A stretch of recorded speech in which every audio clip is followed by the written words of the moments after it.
ഈ ഒരു ഐറ്റം മാത്രം മതി കേട്ടോ നമുക്ക് ചോറുണ്ണാനായിട്ട്. ടൊമാറ്റോ ബർദയാണ് ഉണ്ടാക്കാൻ പോകുന്നത്. അപ്പോൾ കണ്ടു നോക്കിയാലോ. ഒരു ചട്ടി എടുത്ത് അതിലേക്ക് എണ്ണ ഒഴിച്ച ശേഷം ഉണക്കമുളക് എടുത്ത് വറുത്ത് കോരി വെക്കുക.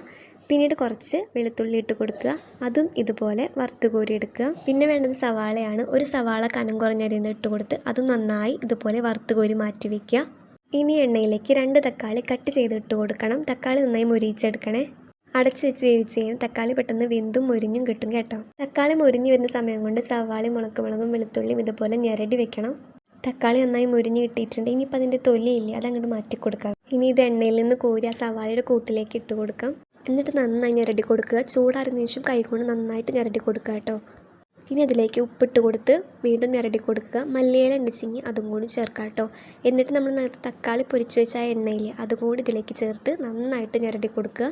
അപ്പോൾ ഇത്രയുള്ളതിൻ്റെ റെസിപ്പി ഭയങ്കര സിമ്പിളാണ്. ഇത് നമുക്ക് ചോറിൻ്റെ കൂടെയും ദോശയുടെ കൂടെ ഒക്കെ കഴിക്കാം കേട്ടോ. അപ്പോൾ ഇതുപോലെയുള്ള വീഡിയോസ് കാണാൻ എല്ലാവരും ചാനൽ സബ്സ്ക്രൈബ് ചെയ്യുക, ഷെയർ ചെയ്യുക, ലൈക്ക് ചെയ്യുക. അപ്പോൾ ഓക്കെ, ബൈ.